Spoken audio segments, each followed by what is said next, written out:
आपको इसके साथ फॉर के साथ बहुत सारे कुछ मिलता है। इंडेक्स अगर बोलो तो किसको वेरिएबल असाइन करना हो, आई मैं चाहिए तो जो वेरिएबल का नाम मैं दूंगा ना वो चल जाएगा, but index is the keyword for this ngFor के साथ। तो ये मैं लूप में घुमा रहा हूँ उतना ही बनेगा, तो बार बार आपको टेम्पलेट की जरूरत नहीं, सिर्फ एनजी फॉर में बोलो तो टेम्पलेट आ जाएगा।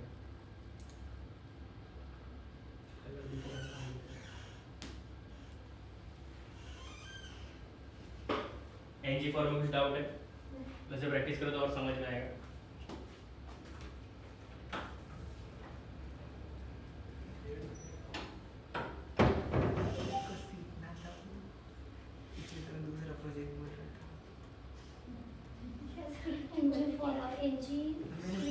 स्विच में रहता है, स्विच में भी है जिसमें बना के दिए हैं उसने। असर वाला हो गया, असर वाला सा नहीं उसमें मेरे को कोई तो दिखना था, बोले ना तो बता रही हूँ। याद नहीं, मैंने पहले बोला तो एम्प्टी फाइल देनी थी ना तूने, है एम्प्टी फाइल देना बोल रहा था। हाँ तो मैंने तो बोला तो था,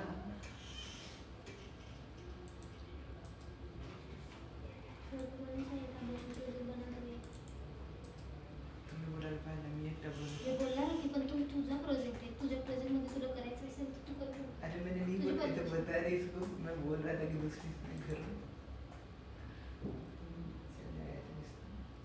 अच्छा एवढं तू मॉडिफिकेशन झालं मला तर काही प्रॉब्लेम नाही. कुछ डाउट?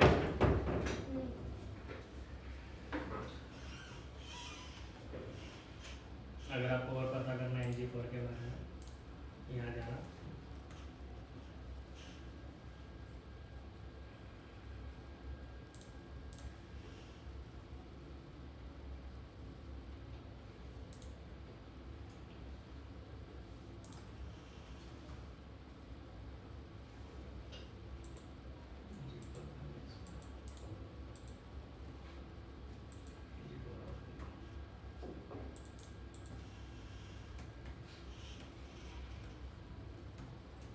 एन जी फॉर अब 2 है, आप एन जी फॉर यूज़ करो। उसमें कौन कौन से लोकल वेरिएबल आपको मिलते हैं, even odd last first index, ठीक है। ये बुलियन होगा, अगर वो इंडेक्स ऑड में चल रहा होगा तो ये ट्रू होगा, वरना ये ट्रू होगा। तो आप इससे भी यूज़ कर सकते हो ऑड इवन। फर्स्ट है या लास्ट है वो भी बताना, फर्स्ट ऑब्जेक्ट है या लास्ट ऑब्जेक्ट है वो भी बताएगा। इंडेक्स करंट इंडेक्स कौन सा चल रहा है, तो आपको अगर ऐसे बहुत सारे लिखने होना तो आप ऐसे भी लिख सकते हो, semicolon let odd equal to odd, even equal to even, जितने वेरिएबल आप यहाँ बनाना चाहते हो उसमें से बना सकते हो, उसके साथ आप यूज़ कर लो। बाकी और कुछ डाउट इसमें? एनजी स्विच भी होता है ना सर? हाँ, बट अपन यूज़ नहीं यूज़ नहीं करते, करते। उसकी जगह अपन एन जी इफ यूज़ कर लेते हैं या फिर हिडन यूज़ कर लेते हैं, ठीक है। तो मैंने अभी क्या किया, एपीआई कॉल मारी, उधर ही लैपटॉप,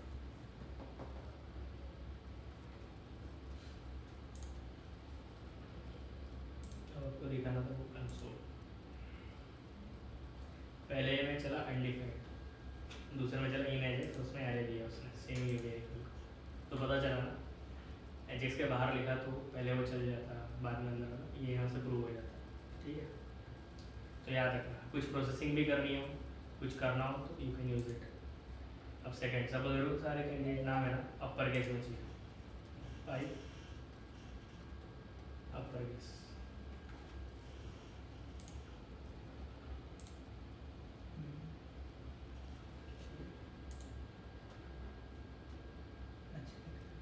तो आप उसमें प्रोसेसिंग भी कर सकते हो, डिपेंड्स ऑन आप कैसे लॉजिक लिख रहे हो उसके ऊपर। अगर मैं चाहता हूँ मैं ऐसा कर सकता हूँ, यहाँ जाऊँगा, ये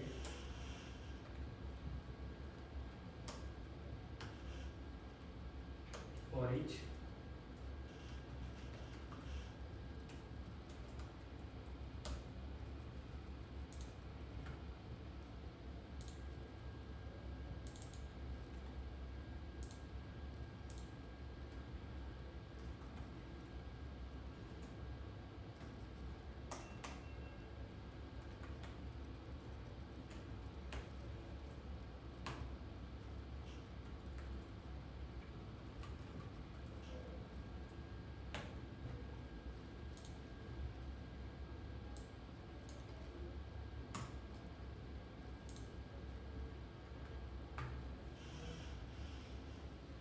एजेक्स के अंदर मैं प्रोसेसिंग कर सकता हूँ मेरे साथ जो भी मेरे को चाहिए, या फिर मेरे को इंटरनली किसी फंक्शंस कॉल करने तो भी कर सकता हूँ।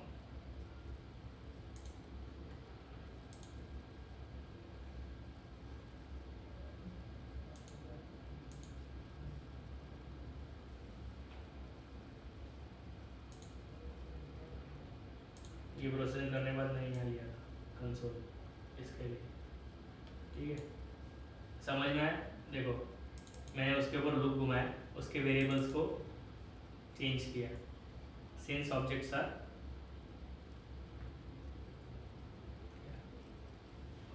क्या वापस बोलिए।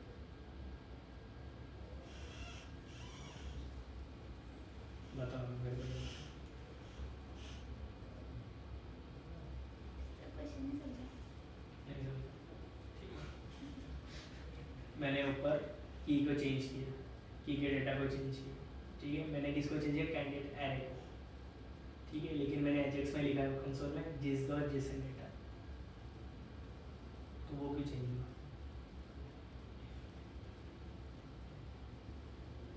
सी मैंने प्रोसेसिंग इस पे कैंडिडेट एरे पे, ठीक है। मैंने चेंज किया कैंडिडेट एरे में, लेकिन मैंने कंसोल जब मारा दिस डॉट जेसन डेटा, उसमें क्यों रिफ्लेक्ट हुआ? समझे? याद रखना, पक्का भी याद रहेगा ना। मैं नेक्स्ट टाइम आप उसका भी पूछा तो क्वेश्चन नहीं समझा था। ठीक है चलो। This is how you make an AJAX call, process the data and show it in the HTML part. जरूरी नहीं है कि हमेशा for loop ही घूमे, ng for, कभी कभी based on some condition you need to have ng for hidden also for that. क्या आप JSON ऑब्जेक्ट क्रिएट कर सकते हो? JSON ऑब्जेक्ट, फॉर एग्जाम्पल जो मैंने अभी JSON दिखाया ना, ये वाला, it is an object, pure object, आप इसको इटरेट कर सकते हो। कैसे?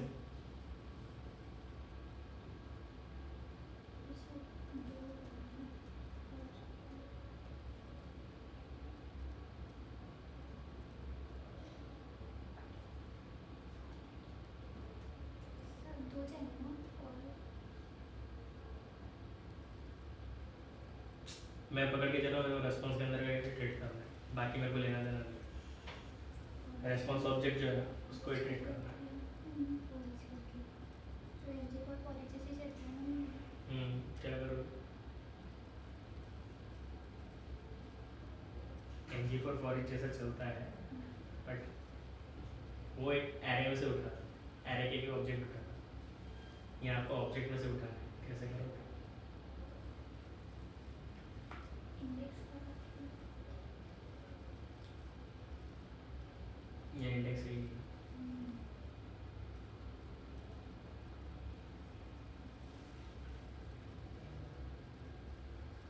भूल गए वापस।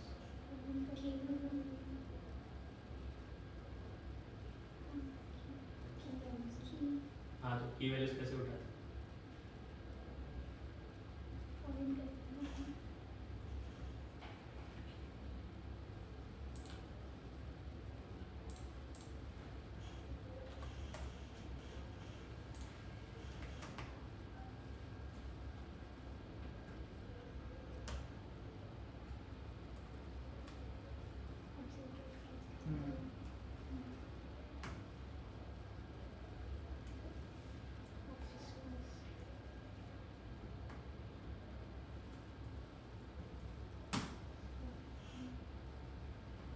समझा? भूल गए नहीं याद था। तो बोला क्यों नहीं? अभी भी क्वेश्चन समझ में दूसरी मेथड अभी भी क्वेश्चन समझ में नहीं आया ना? समझ में आया था, पर दूसरी मेथड होगी ऐसे। ठीक है, अब ये तो तुमने स्क्रिप्ट में यूज़ किया, अब मेरे को इसमें यूज़ करना है HTML के थ्रू। कैसा है ना, HTML में आप वही वेरिएबल यूज़ कर सकते हो जो इसमें डिफाइन हो, ठीक है। Object is an prototype of JavaScript, तो आप उसको डायरेक्टली यूज़ नहीं कर सकते। उस केस में क्या करना पड़ेगा बताता हूँ आपको, है कि एक वेरिएबल बनाना पड़ेगा।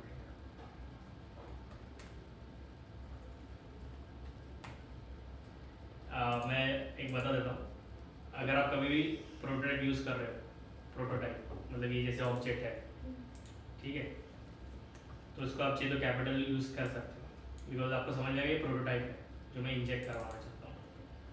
कंस्ट्रक्टर में लिख दो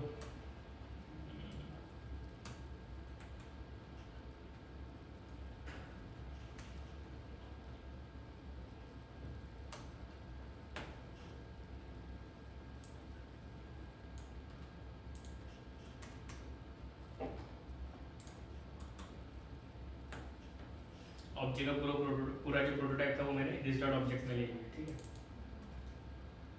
अब अगर आपको यहाँ यूज़ करना है HTML में, लेट पीस ऑफ ऑब्जेक्ट, ये क्या करेगा, कंपोनेंट के दिस डॉट ऑब्जेक्ट को असाइन करेगा, डॉट कीज ऑफ जो भी आपका डेटा आया होगा, रेस्पॉन्स आएगा,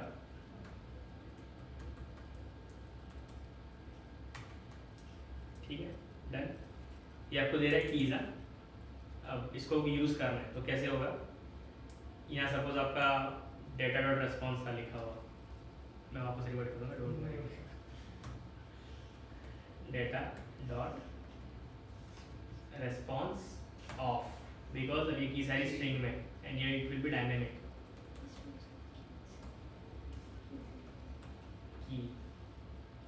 की सॉरी पेन पे और क्या हुआ, कोई अकाउंट ही नहीं तेरा, तुम्हारा डेबिट है 1300 रुपये।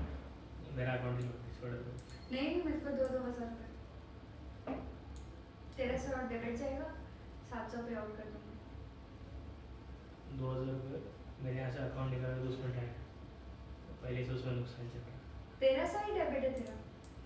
तेरा सा डेबिट है, उसमें लेट फी मार्क करके रखा है। हाँ कोई दे ही नहीं रहा, सुनील से बोले पैसे नहीं है, मेरा अकाउंट नहीं है, नहीं तो देगी नहीं। बोलना है 1 रुपये ट्रांसफर करना, 1000 रुपये का चेक टेस्ट करना है ना, लाइव टेस्ट, वापस मिलेगा वही तो डाउट है, अंकित भी नहीं आ रहा। ना, तो अंकित खाने से बात नहीं कर रहा। तो पेइंग पे आउट में पेंडिंग, कन्वर्ट पोजीशन पे आधा काम नहीं कर रहा, कुछ तो सीआरपी नॉट सेट वही है रहा बार-बार। ठीक, वो तो सीआरपी नोट सेट तो तुम सर को बोल दो। नहीं हो रहा उनसे ना, आरएमएस चेक है, और सुरेश सर फोन नहीं उठा, बंद करके रखा है। आने देना अंकित को, आगे देखिए। अंकित को भी फोन, अंकित मेरे को तुम अपना लैपटॉप लेके आए हो, इक्विटी चेक करो। उधर ही, ठीक है, इसको मैं ऐसे लिखूंगा, डायनेमिक कीज होंगे, तो with that you can have, कैसे भी आपको चाहिए तो ऑब्जेक्ट को भी एडिट कर सकते हो। समझा, इसमें कोई डाउट है?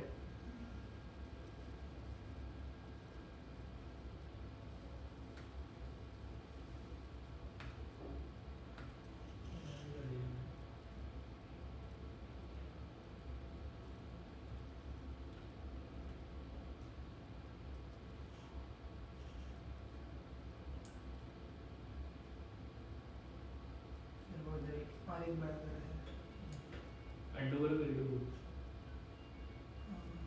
अंडू,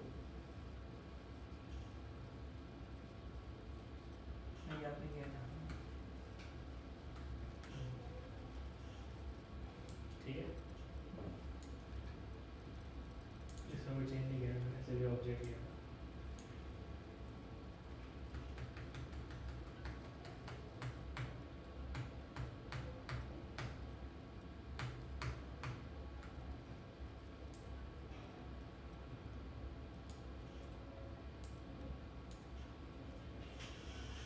तो बेसिकली अगर आपको HTTP कॉल मारना है तो पहले उसका प्रोवाइडर बनाइए, ठीक है, प्रोवाइडर बनाए, उसके अंदर HTTP क्लाइंट इंजेक्ट कीजिए,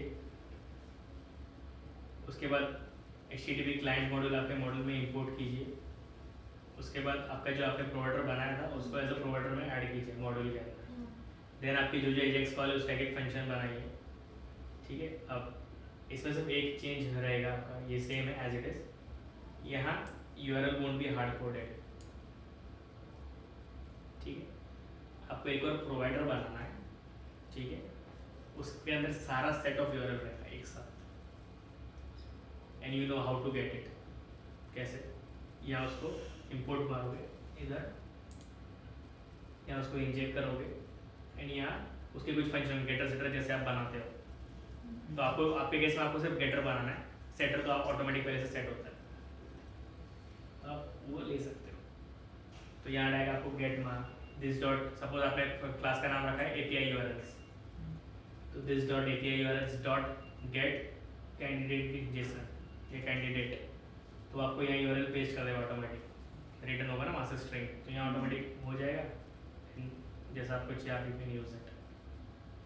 याद रखना HTTP client only supports Jason, ठीक है, डिफॉल्ट। अगर आपको सपोज पता चला आपको फाइल अपलोड करनी तो जेसन सपोर्ट नहीं करेगा, ठीक है, आपके यहाँ से उस केस में जाएगा फॉर्म डाटा। नॉर्मल कैसा होता है, जेसन इज अ टाइप, जो आप अपलोड या पोस्ट कर रहे हो, आप कुछ भी कर रहे हो, तो जेसन इज अ टाइप। दूसरा टाइप होता है टेक्स्ट, प्लेन टेक्स्ट, अगर आपको देना हो साथ में। तीसरा होता है ऑक्टल स्ट्रिंग, जो अपन यूज़ नहीं करते, ऑक्टल या बाइनरी बोलो, मतलब किसी फाइल या किसी चीज़ का रॉ डाटा बना के या फिर बाइट्स में कन्वर्ट करके उसको भेजना, उसको बोलते हैं बाइनरी या ऑक्टल स्ट्रिंग, ठीक है। फिर एक होता है फॉर्म डाटा, आपको क्या करना है, मिक्सचर करना है, फाइल भी डालनी है, कुछ स्ट्रिंग में भी डेटा देना है आपको साथ में, तो उस केस में कैसा होता है ना, unit to form data. Form data में आपको की वैल्यू देना है, बट की एंड फाइल भी हो सकती है उसमें, जिस समय फाइल सपोर्टेड नहीं है, सिर्फ ऑब्जेक्ट सपोर्टेड है मैक्स टू मैक्स। इसके फॉर्म डाटा में आप डायरेक्टली कुछ असाइन नहीं कर सकते, ऐसा जेसन ऑब्जेक्ट नहीं बना सकते, वहाँ लिखना होता है new form data, then form data जो variable dot append dot set dot remove, same जैसे आप लोकल स्टोरेज में करते हो वैसे ही, ठीक है। आप एक बार देख लेना फॉर्म डाटा, तो आपको अभी क्या क्या देखना है, फॉर्म डाटा देखना है, रिक्वेस्ट हेडर्स, रिस्पॉन्स हेडर्स क्या होते हैं वो,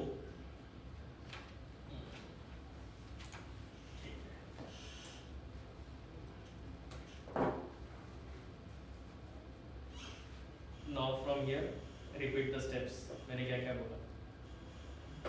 अगर एक API कॉल इंटीग्रेट कर है तो आपको क्या क्या करना रहता है। First import HTTP client, second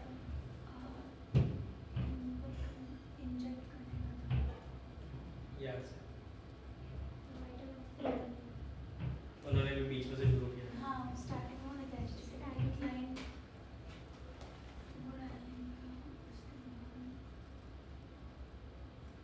मुझे याद नहीं। पहले तो प्रोवाइडर बनाना। हाँ फर्स्ट प्रोवाइडर उसमें वो इंपोर्ट करना है। आई एम रिपीटिंग इट, पहले provider, inject HTTP client, import market, import HTTP module in ng module या फिर app module.ts file, make your function in this according to your requirements, जैसे मैंने यहाँ बनाया get data, ठीक है। फिफ्थ मैंने जो बताया एक्स्ट्रा एक API का प्रोवाइडर बना लो, वहाँ से गेटर सेटर बनाओगे URLs का, पूरा रिपोजिटरी का URL सब वही रहेगा बैकएंड का, ठीक है। वो आप करना है तो कर सकते हो, बट रिकमेंडेड है, होना ही चाहिए। देन आपको जहाँ वो फंक्शन यूज़ करना है, जहाँ वो API कॉल मारनी है, वहाँ ये प्रोवाइडर इंजेक्ट होगा, ठीक है। इंजेक्ट के बाद आपका फंक्शन कॉल होगा dot subscribe as a listener, उसके अंदर आपको जो प्रोसेस करना है करो, कंपोनेंट किसी इंस्टेंस वेरिएबल को असाइन करना, क्योंकि अगर आपको HTML में यूज़ करना है तो। इसमें मैंने कुछ मिस किया, मिस तो किया मैंने, प्रोवाइडर्स का वो क्या, प्रोवाइडर्स में वैल्यू डिक्लेयर करना। हाँ, ये प्रोवाइडर आपने जो बनाया, आपको अपने ऐप मॉड्यूल के अंदर प्रोवाइडर में एंट्री मारनी है, या नहीं तो आपको क्या आएगा, no provider for candidate data provider करके एरर आएगा, तो समझ जाना कि प्रोवाइडर में एंट्री नहीं होगी, ठीक है। याद है ना, अभी अगर मैं बोलूँगा तो याद रहेगा, रिपीट कर सकते हो। हाँ, आपसे पहले रिपीट, लास्ट स्टेप बताओ। आपने लास्ट में भी बोला वो ऐड करने का, गेटर सेटर से नहीं बोला नहीं, वो मॉड्यूल एप्पल कंपोनेंट में वो प्रोवाइडर्स में उसकी एंट्री करनी है, हाँ, प्रोवाइडर पहले करना है, नहीं, इंपोर्ट के बाद करना है। वो आपने बोला लास्ट में, बट पहले करना है ऐसा बोला। नहीं, लास्ट वाला स्टेप बताओ, मेरे को भी याद नहीं, मैंने पहले क्या बोला, लास्ट क्या बोला। ये है लास्ट तो हमारे वो फंक्शन कॉल करके यूज यूज करके करेंगे ना, direct इंस्टेंट इसका क्या वो चीज़ हम लोग को यूज करना है, जो फाइल में वहाँ पे कॉल करके जिस फाइल में आपको API ये यूज़ करनी है वो फाइल में जाके उसको उस प्रोवाइडर को पहले इंजेक्ट करो, इंजेक्ट करके उसका फंक्शन कॉल करें डॉट सब्सक्राइब और आपके किसी कंपोनेंट इंस्टेंस वेरिएबल का जिस कंपोनेंट में यूज़ किया है उसके किसी वेरिएबल को असाइन कर दो अगर आपको HTML में यूज़ करना है तो। ठीक है, याद रखना ये लास्ट है, फर्स्ट है। पहले तो जनरेट करना प्रोवाइडर, उसमें इंपोर्ट करना Then प्रोवाइडर्स में, ऐप मॉड्यूल में इंपोर्ट करना प्रोवाइडर्स में इंपोर्ट, ऐप मॉड्यूल में क्या इंपोर्ट होगा? HTTP क्लाइंट, बस HTTP क्लाइंट, HTTP वो मॉड्यूल में उसका See. HTTP मॉड्यूल, हाँ, HTTP क्लाइंट मॉड्यूल आप इंपोर्ट होगा, HTTP क्लाइंट आपने इंपोर्ट कर लिया, वहाँ उसकी ज़रूरत नहीं पड़ती। हाँ HTTP client module module, always याद रखना। बेसिकली अगर आप कोई थर्ड पार्टी प्लगइन एंगुलर के खुद के प्लगइन्स है एनी के प्लगइन्स यूज़ कर रहे हो ना तो उसमें मॉड्यूल होता है, तो याद रखना जिस भी नाम में मॉड्यूल एंड हो रहा है ना वो हमेशा इंपोर्ट्स में ही जाता है। ठीक है, फोर्थ स्टेप पहले तीनों ने बता दिए, मतलब दो इन्होंने बताया एक मैंने बता दिया। मॉड्यूल में किया, फिर उसके बाद तो उसके इंजेक्ट करना है उसको, फिर उसके वो गेटर्स वगैरह फंक्शन वो कराएंगे, वो करेंगे, फिर उसके बाद वो ऐप डॉट मॉड्यूल फाइल में उसको डिक्लेयर करके करेंगे। कोई स्टेप जो बची? फिर बाद में गेट डेटा कर देना, ये फंक्शन कॉल करेंगे जहाँ पे चाहिए। हाँ, फंक्शन का नाम याद रखना, मतलब सिग्निफिकेंस होना चाहिए फंक्शन कर क्या रहा है। अब इस पर इसने नाम दिया गेट डेटा, जबकि वो कर क्या रहा है गेट कैंडिडेट लिस्ट है, तो you can have get candidate list या फेच कैंडिडेट लिस्ट। ठीक है, वैसा लिखना जो रीडेबल और समझ में कि क्या कर रहा है फंक्शन।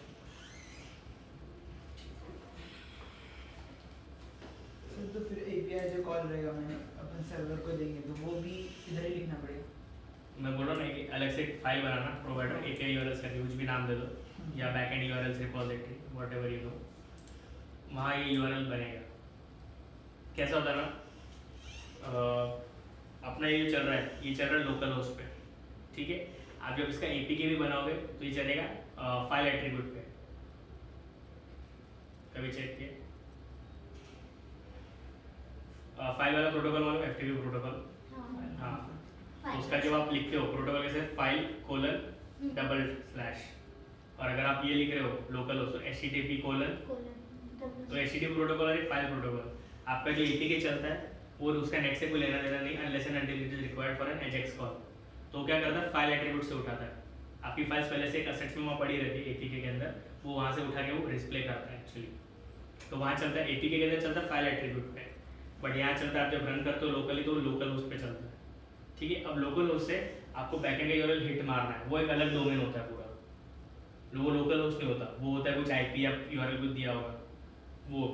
तो क्या होता है उसका बेस URL कुछ अलग होता है, बाद में इसकी APIs कुछ अलग होती है। फॉर एग्जांपल मेरे पास अभी 5 API है, login, stats, recent activity, candidate list, position list. For example ये 5 API है मेरे पास, ये सब मैं लास्ट के कीवर्ड बता रहा हूँ, slash position list, slash candidate, वो सब। इसके इनिशियली में कुछ होता है URL, फॉर एग्जांपल recruiterbackend.com/API/login, तो इतना ही पार्ट है, ये हम सब में कॉमन होता है। तो हम क्या करते हैं कांस्टेंट बना देते बेस URL करके। ठीक है, अगर आगे जाके आपने क्या किया, फॉर एग्जांपल आपने सारी APIs लिख दी, सारे API के URLs लिख दिया, सब में ये कॉमन लिख दिया, सब में लिखा है। अब क्या होगा, थोड़े दिनों बाद उसने बोल दिया कि मेरा डोमेन चेंज हो गया, वो अभी recruiter.backend हो गया।